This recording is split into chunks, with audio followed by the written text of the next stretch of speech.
او زه خاوله زی بیان په خلاص شو کوم دې کې ته یو ګلاس خوځوي سي د سیلان کې برابر کړ ډک تس ډک تس ډک تس ډک صرف یو خوځوي سي کدای کاغی او شر شي صرف یو خوځي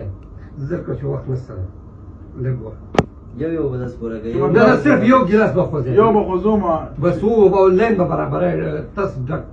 تس دسي ولین برابر جی برابر مونږ زه بلا کوم ټیک ټاک کړم قسم په خدای کوم ما دغه پوښتنه کړې ده راشد نظر کا یو دانه او صرف یو دانه خوځي دیدی توړای شي غلې نه یو خوځوي شما چې یو خو صرف یو دانه چې یو ګوتې وړه بس کیسه ختمه یو دانه خوځوا